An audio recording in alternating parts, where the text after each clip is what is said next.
اگر بیٹیوں کو آنے میں تھوڑی سی بھی دیر ہو جائے تو ماؤں کے ماتھے پر پسینہ آنے لگتا ہے، ان کے کلیجے الٹنے لگتے ہیں، رگوں میں بل پڑنے لگتا ہے۔ ثانیہ مراد جب بھی کسی کام سے یا پانی پینے کمرہ جماعت سے باہر جاتی ہے تو وہ اپنی ساتھی لڑکی کے کندھے سے کندھا ملا کر چھوٹے چھوٹے قدموں سے چلتی ہے۔ ان کے قدموں کی آہٹ تو سنائی نہیں دیتی، مگر ان کے کپڑوں کی دلاویز سرسراہٹ آتی ہے۔ ایسا لگتا ہے جیسے ریشم کے کئی تھان ہوا میں لہرا رہے ہوں۔ تھوڑی دیر بعد وہ مسکراتی ایک دوسرے کو ہلکے ہلکے کوہنیاں مارتی واپس آتی ہے، چہکتے ہوئے اپنے ڈیسک پر پھولوں کی ٹوکریوں کی طرح گر جاتی ہے۔ مجھے ایسے لگتا ہے جیسے وہ ڈیسک کے سخت تختے سے ٹکرا کر پتی پتی ہو جائیں گی۔ میری کلاس کی لڑکیاں بالکل چپ نہیں رہتی، وہ ہر وقت شریر چڑیوں کی طرح چڑ چڑ کرتی رہتی ہے۔ ایک بوڑھے پادری کی طرح میں ڈائس پر کوہنیاں جمائے سوچتا ہوں، شاید انسان کو بولنا عورت نے سکھایا تھا۔ جب انسان غاروں میں رہتا تھا تو تاریک اور خاموش راتوں میں عورت مردوں کو قصے سنا کر سلا دیتی تھی۔ شکاری دور میں مرد شاید عورت کو پیچھے اس لیے چھوڑ جاتے تھے کہ وہ بولنے سے باز نہیں آتی تھی اور اپنی جھک جھک سے شکار کو خبردار کر دیتی تھی۔ الف لیلا کے سارے قصے بھی تو عورت کی زبان سے سنائے گئے ہیں۔ میں کلاس سے نکلنے کی تیاری کرتا ہوں، لڑکیاں کجلی آنکھیں گما کر اور گالوں میں گڑے بنا کر ایک دوسرے سے پیاری پیاری باتیں کرتی ہیں۔ لڑکے کووں کی طرح بھدا شور کرتے ہیں، کھردرے ہاتھوں اور بالوں سے بھرے بازوؤں کو بے ہنگم انداز میں ایسے اوپر نیچے کرتے ہوئے جیسے گدھ اڑنے کی تیاری میں پروں کو پھڑ پھڑا رہے ہوں۔ لڑکے ادھم مچاتے ہیں، ان کے ڈیسکوں اور بینچوں سے ایسی آوازیں آتی ہیں جیسے کباڑ خانے میں مزدور کام کر رہے ہوں۔ 5ویں اور 6ٹھے دن بھی ہمارے نئے آستانے پر عورتوں اور لڑکیوں کا تانتا بندھا ہوا ہے۔ کوئی انڈے لا رہی، کوئی دہی اور دودھ، تو کوئی گھریلو سادہ مٹھائی۔ ثانیہ مراد بھی آتی ہے، وہ کٹورے میں مرغی کا سالن لائی ہے۔ سالن میں مرغی کی ایک ٹانگ ایسی پڑی ہے جیسے چولہے کے اوپر سے چھلانگ لگاتے وقت مرغی کی ایک ٹانگ دیگچی میں گر گئی ہو اور باقی کی مرغی فرار ہو گئی ہو۔ کبھی میں خود کو بہت خوش قسمت تصور کرتا ہوں کیونکہ سرے شام ہر روز کھانے کی ڈھیر ساری چیزیں مجھے مفت مل جاتی ہیں، اور بعض اوقات میں خود کو بھکاری سمجھتا ہوں جس کی میلی گدڑی پر لوگ اپنی بچی کھچی چیزیں پھینک رہے ہیں۔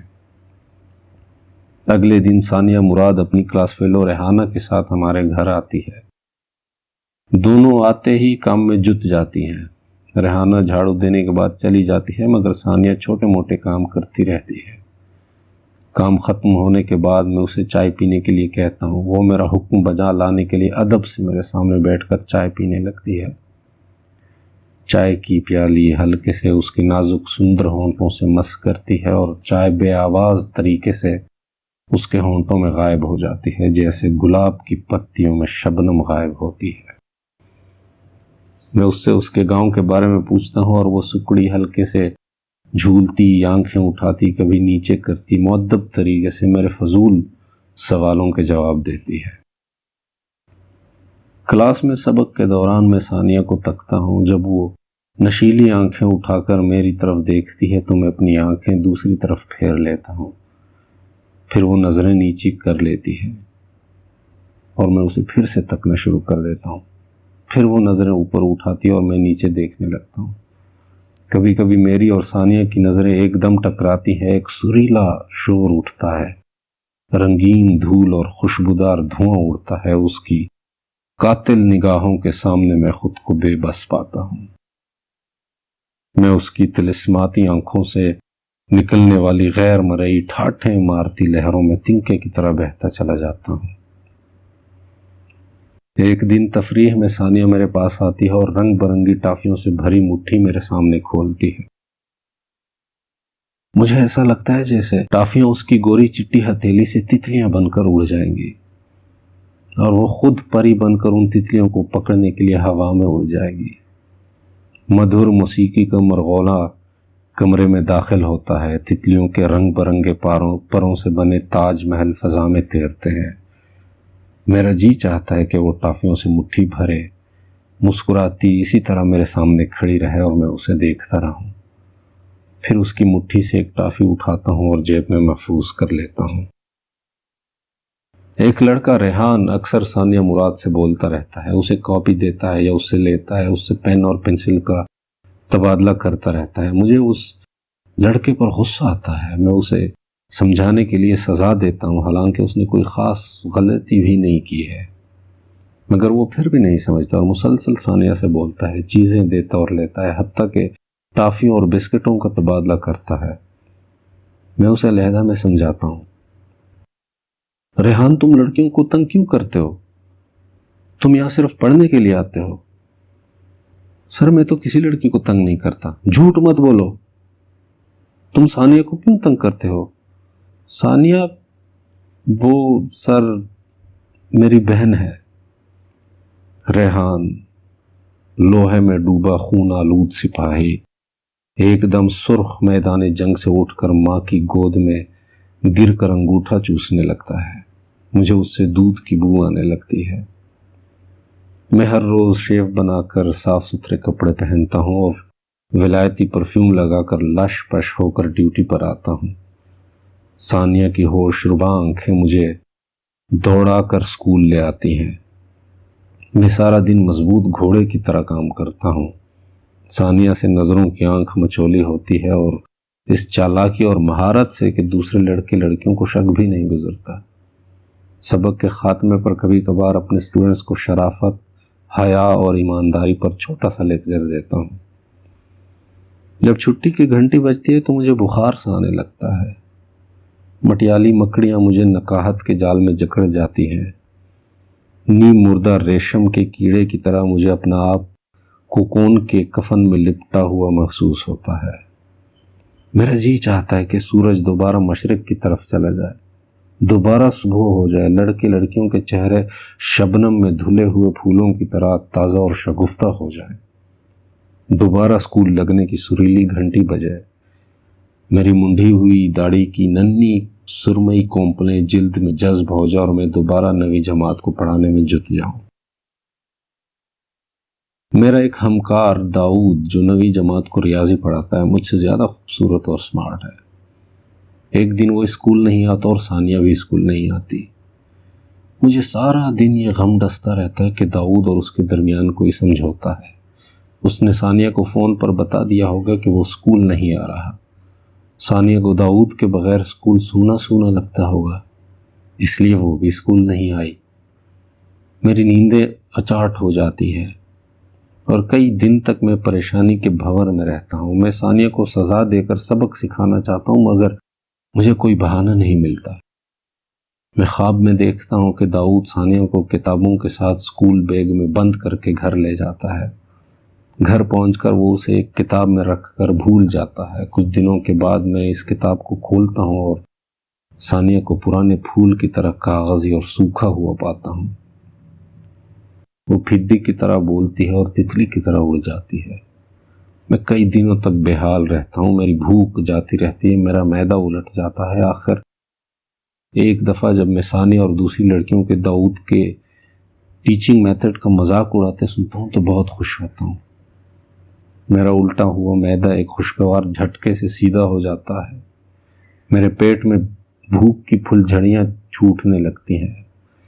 ثانیہ رجسٹر میں لکھ رہی ہے اور مجھے ایسا لگتا ہے جیسے وہ کچن میں کھانا پکا رہی ہے۔ اس کا گھومتا ہوا پین چمچہ بن جاتا ہے۔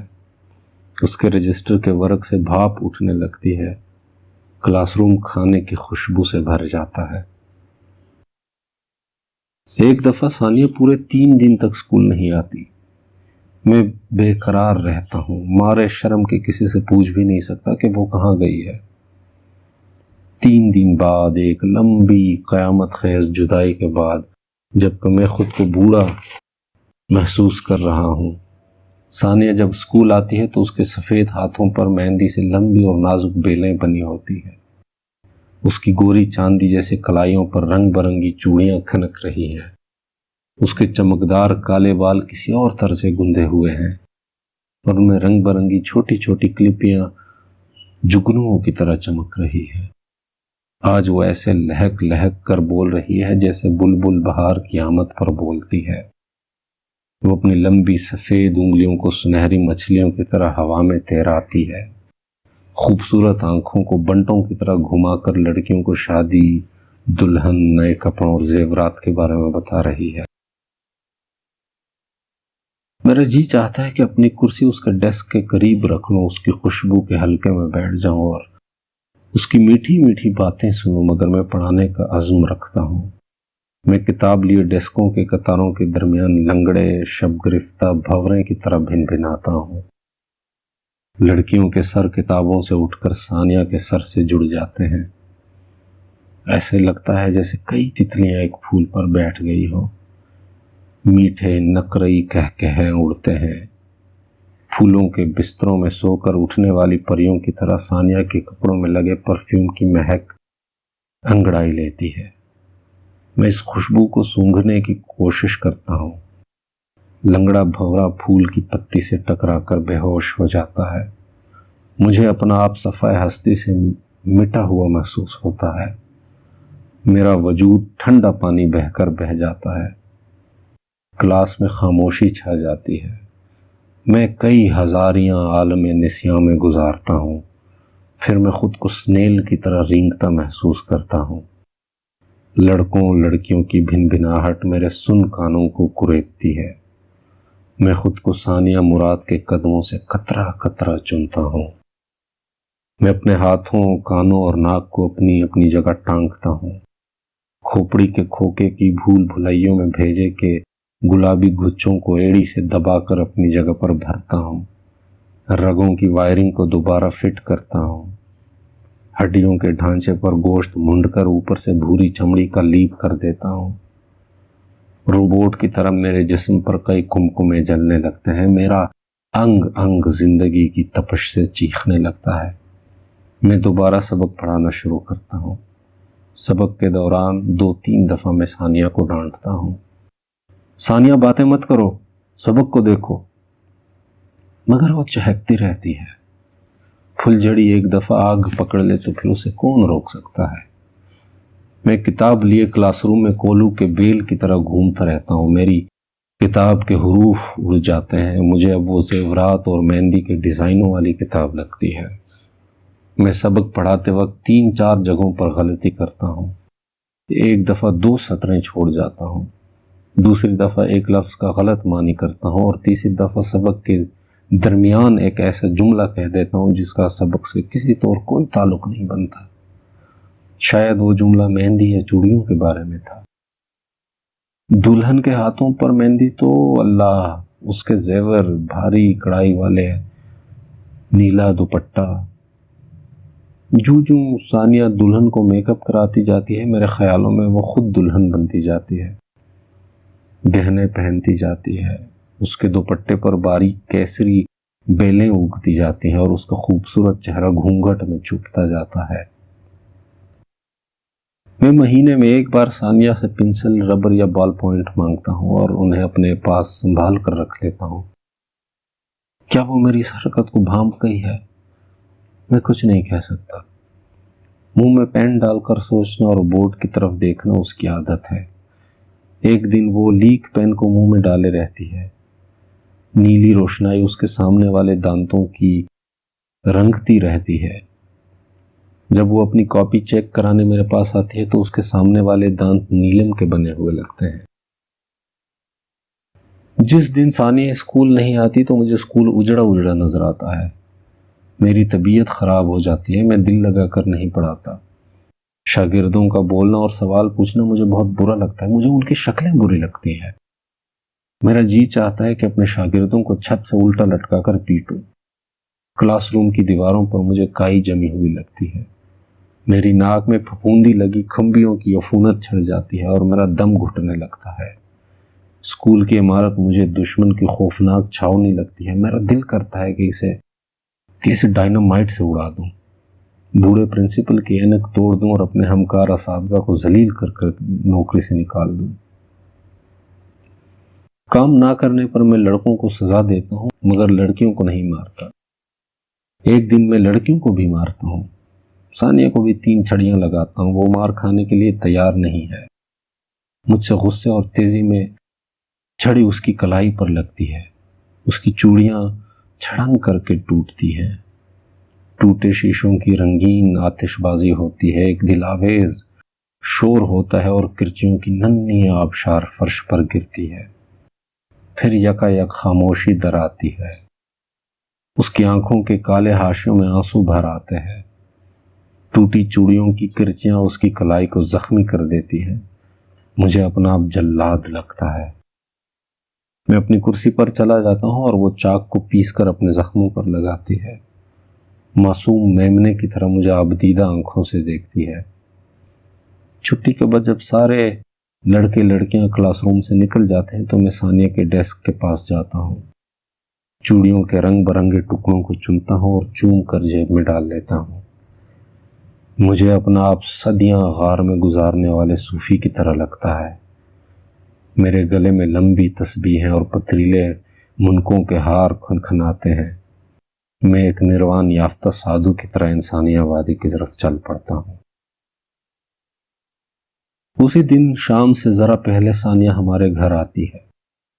گھر کے کام میں اماں کا ہاتھ بٹاتی ہے، سفید ہاتھوں پر کالی راکھ لگا کر برتنوں کو رگڑتی ہے، تیزابی راکھ اس کی کلائی کے زخموں کو چاٹتی ہے، کبھی کبھار بھیگی آنکھیں اٹھا کر مجھے دیکھتی ہے اور پھر نظریں جھکا کر ہلکی ہلکی سسکیاں لینے لگتی ہے۔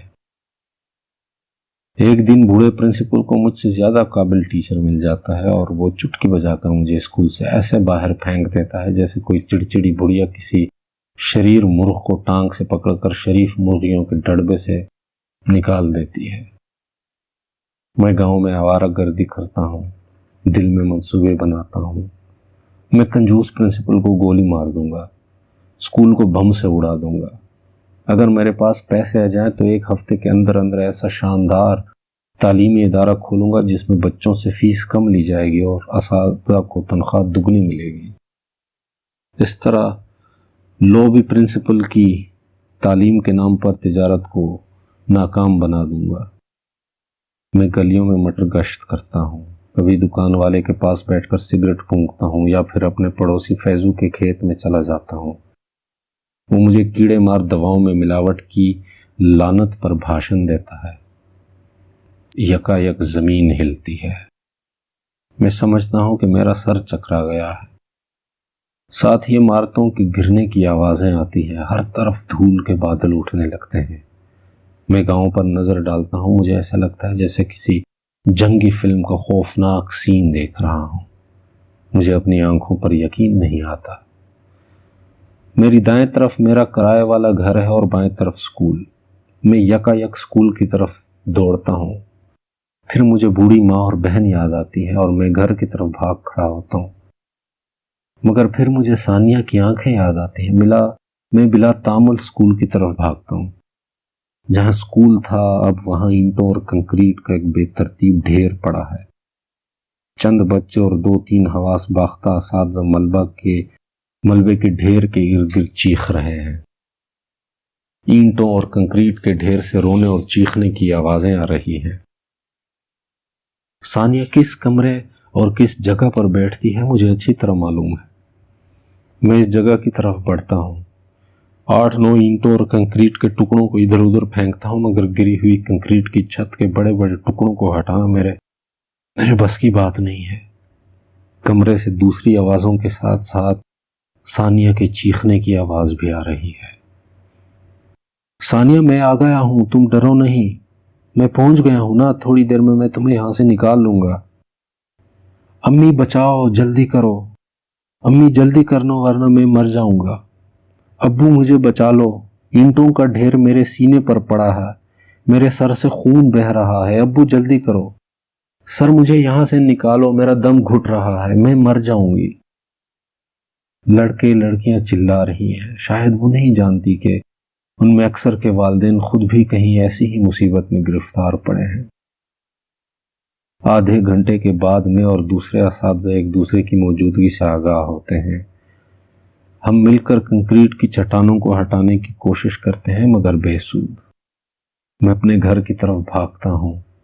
گھر مٹی کا ڈھیر بنا ہوا ہے۔ عصر تک میں اپنی ماں اور بہن کی لاشیں نکال لیتا ہوں۔ شام کے وقت میں دوبارہ اسکول جاتا ہوں۔ اینٹوں اور کنکریٹ کے ڈھیر سے اب کم آوازیں آ رہی ہیں۔ جو آوازیں آ رہی ہیں وہ تھکی تھکی ہوئی ہے۔ میں اب بھی ثانیہ کی آواز کو پہچان سکتا ہوں، لیکن میں اسے بچا نہیں سکتا۔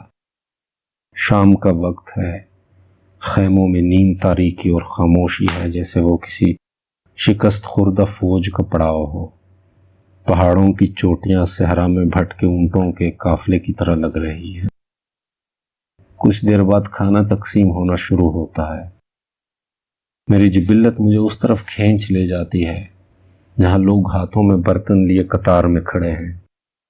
میں ہاتھ میں کالی دیگچی لیے خیالوں میں گم کھڑا ہوں۔ ایک دم میرے کندھے پہ زور سے چھڑی پڑتی ہے۔ ذرا آگے ہو جاؤ، دوسروں کا بھی خیال کرو، ایک سپاہی کڑک کر بولتا ہے۔ صبح ٹھنڈی ہوا چلتی ہے۔ میرے مٹیالے خیمے کا کنارہ ایسے پھڑ پڑاتا ہے جیسے ثانیہ کی چنری کا پلو ہو۔ میں اپنے ٹھنڈے بستر سے اٹھتا ہوں، رات کا باسی کھانا ناشتے میں کھاتا ہوں۔ سب لوگ ایک میدان میں اکٹھے ہو رہے ہیں، نام لکھے جا رہے ہیں۔ میں نہ چاہتے ہوئے بھی میدان کی طرف روانہ ہو جاتا ہوں۔ میرے راستے میں ہر طرف قبریں ہی قبریں ہیں۔ زلزلے کے بعد اس دھرتی کے سینے پر جیسے قبروں کی فصل اگائی ہو۔ چھوٹی قبریں، بڑی قبریں، بے ترتیب جلدی میں بنائی گئی قبریں، بغیر کتبوں کے گونگی گمنام قبریں۔ بہار نے زمین کی گود کو سبزے اور جنگلی پھولوں سے بھر دیا ہے۔ اسکول جاتے ہوئے میں کچھ جنگلی پھول چنتا ہوں اور ثانیہ کی قبر پر رکھ دیتا ہوں۔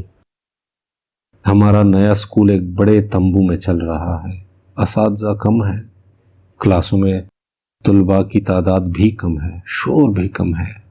یہ اسکول نہیں، بچوں کی جیل لگتی ہے۔ بچے پلاسٹک کے ڈمیوں کی طرح سر ہلاتے آہستہ آہستہ سبق پڑھتے ہیں۔ وہ آپس میں کم بولتے ہیں۔ زلزلہ ان کے ہونٹوں سے مسکراہٹیں لے گیا ہے۔ میری نظریں کچھ چہروں کو ڈھونڈتی ہیں۔ میرے مرحوم ہمکار، اینک والے پرنسپل، میرے چہچہاتے شاگرد اور چونچلے کرتی ثانیہ۔ کتنے خوبصورت اور معصوم چہروں کو زمین نگل گئی ہے۔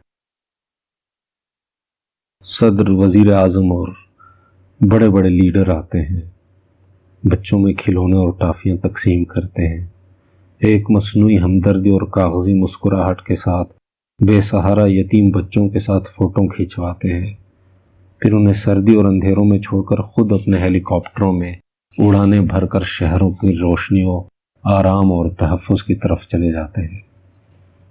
رات کو برفانی ہوائیں چلتی ہے، تمبوؤں کے کونے ایسے پھڑ پھڑاتے ہیں جیسے مردہ روحیں کفن کے لیے چیخ رہی ہوں۔